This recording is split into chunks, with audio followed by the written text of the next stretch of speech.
Rutherford Issues with Bryan Barrett on FM 101.9 and AM 1450 Murfreesboro, FM 100.5 Smyrna. Listen and watch at WGNSradio.com. Rutherford Issues, powered by Middle Tennessee Electric. They have delivered reliable service and peace of mind for nearly 90 years. Manage your account at MTE.com or just download the MyMTE app. Well, if you saw a blur down Dr. Martin Luther King Jr. Boulevard just a moment ago, it's in the studio now. I wasn't speeding that fast. Jennifer Sanchez is with us, Steered Straight and Steered Straight 2, Furniture and Thrift, and it's been a Monday on a Tuesday. Did you say? It always is. It always is.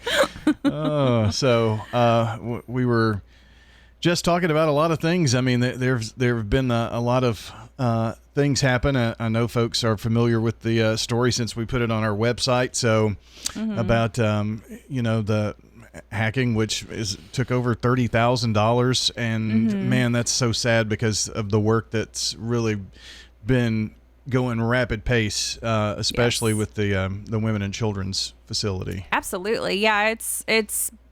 It sucks and it's sad and and this hacking happens to anyone and everyone. So it's they're still in the process of trying to figure out which end how that money was taken, and hopefully it can be recovered. But typically, unfortunately, most people who get hacked and stolen from, there is no way to recover. So. Maybe on GoDaddy's end, it's still all working on it. They're still working on it. That's awful. But the reason I bring that up is, when you hear about that, and especially for those who are supporters of the ministry of Steered Straight and they want to help, there are a number of ways to help, and one of those is to come to the store. Absolutely, yes. Thank you. Yes, because we are a true non-for-profit. We are not a for, we are a non. We are a non-for-profit. My profits go back into the ministry, go back into keeping Michael out there talking to schools, talking to prisons, talking to teachers, keeps Darla, helping her to make those phone calls or whatever the support is. So absolutely, we are a non-for-profit. And there's actually, a few of us little tiny thrift stores out there, greenhouse, non-for-profit. There's so many really, really good thrift stores that are locally owned. We are a non-for-profit, and please help support that, because when stuff like this really does happen, they don't have a big corporation to back them. They don't have a savings account that can somehow figure that out. It's just now a loss. And so please, that supporting the store, helping just making a direct donation towards the ministry, anything can help. And unfortunately, this might be a really expensive life lesson for the ministry. Yeah.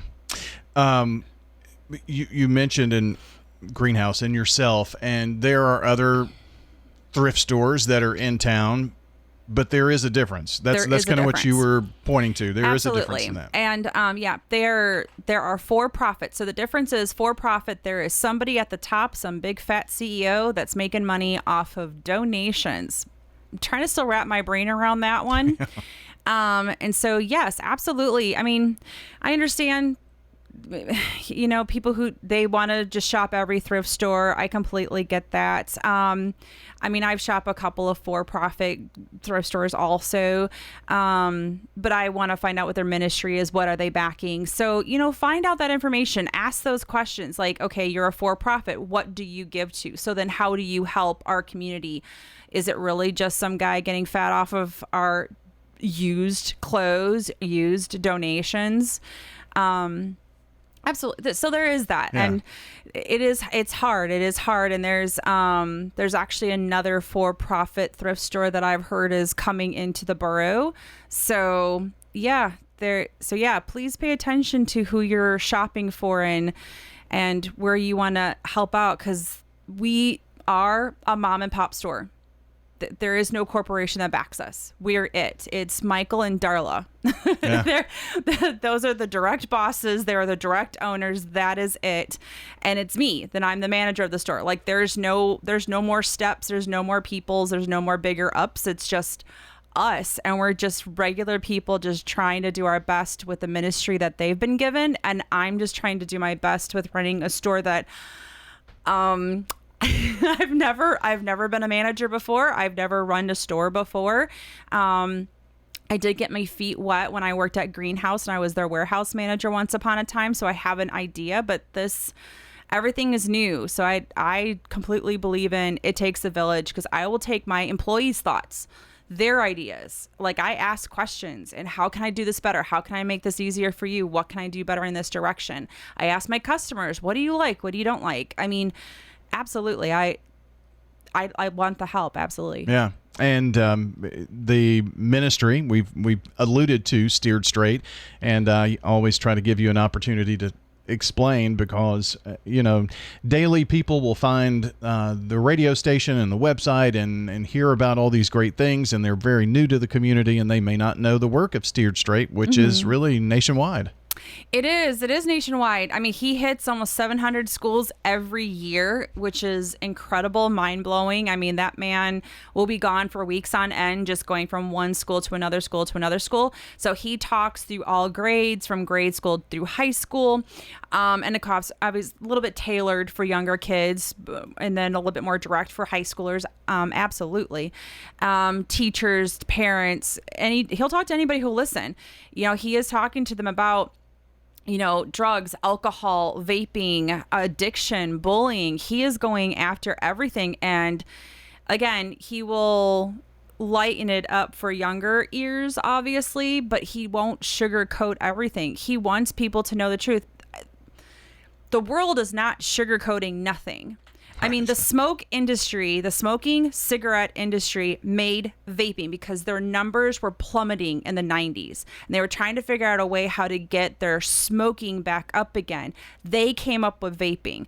They came up with the flavors. They tested it out on kids, on teenagers, to see what teenagers liked the most and how it smelled good to them. The smoking industry went after our youth. And now they make items that are smokeless, or they put them in devices like a ballpoint pen or your key fob, I think I mentioned earlier. They are coming up ways to be deceitful. The world is not hiding nothing. So Michael is trying to be, again, he will, little ears get different directions, but he is not hiding anything either on what addiction does and where you can get help. And that is Michael and Darla, and where they can get help.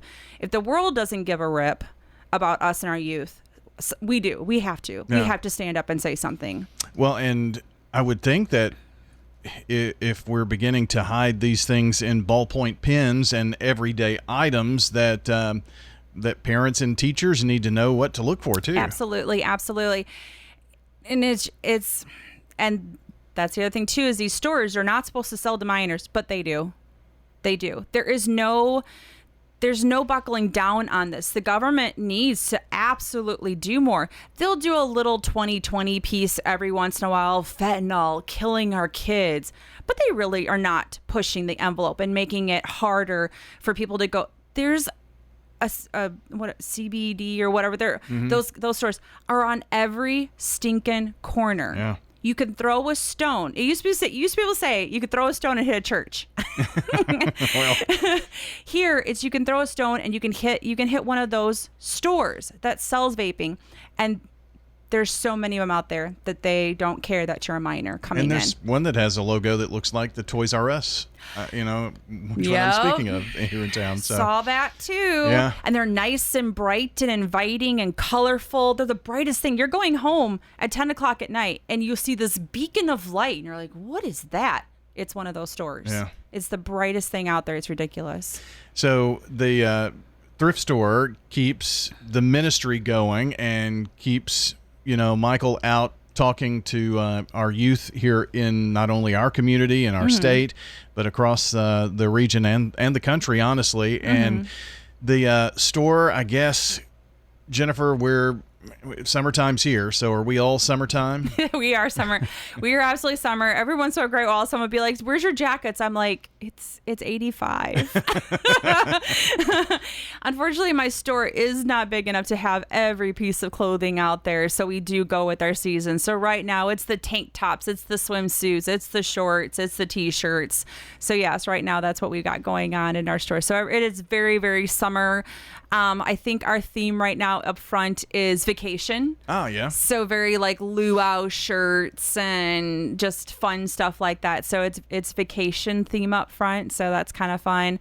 But yeah, I mean, besides all the fun clothing, there's, decor and furniture and, I do pickups on Wednesdays. And typically I am a couple weeks out on that, but we do have furniture. I've got furniture for sale right now. Pillows, linens, kitchen, toys. I have lots of toys. Are you trying to keep your kids busy this summer? Of course. Would you like to go get some really cheap toys and keep your kids busy? I've got lots of toys. So all of that. And the thing about the store is when you walk in, you're going to know, because it's almost like it's separated out in not departments, but almost like living spaces even. Yeah, I like it that way. I don't know. I think there was probably a thrift store once upon a time I saw it that way, and I was like, I like that. I like how it's just kind of compartmentalized in that way. And then it's kind of an easier, if someone comes in looking for a toaster oven, well, we just direct them where kitchen's at. Or if someone's looking for books or DVDs, well, we can direct them right to our media section, or toys in the back, or even our pickers. I've got a hardware area and a sports area that's just made for pickers, because I've got the shelves full of the little stuff out there. So I do have that picker spot too. And that means you just go through and you pick through everything and find what you want, right? Yeah, you kind of find what you need in that sucker, because those littles are hard to figure out. Like, I don't know where to put you. So we just put it in our warehouse area, or our hardware area.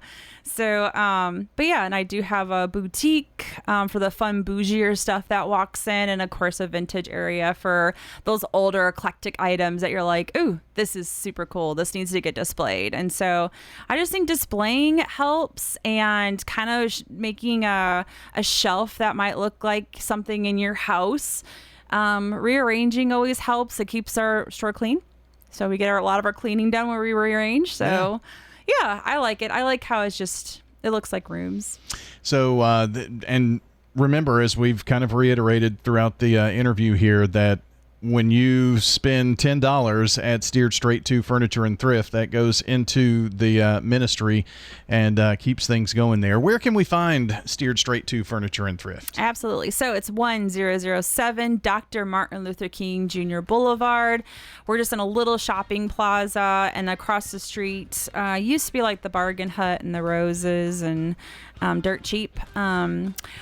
But yeah, that's where we're just on that little plaza right there. Our story was at AG Sporting Goods store. It. Yep. I was like, I'm gonna remember those initials one of these days. And there used to be a little bakery right beside of it. Yes. So yeah. Yeah, people will still ask about that bakery every once in a while, because it's really cool. We actually know our neighbors really well, so they make signs, and we'll go in there, and there's a painted brick oven on the back wall, so it's kind of fun. Cool. So like there's the painting still in there from the bakery originally.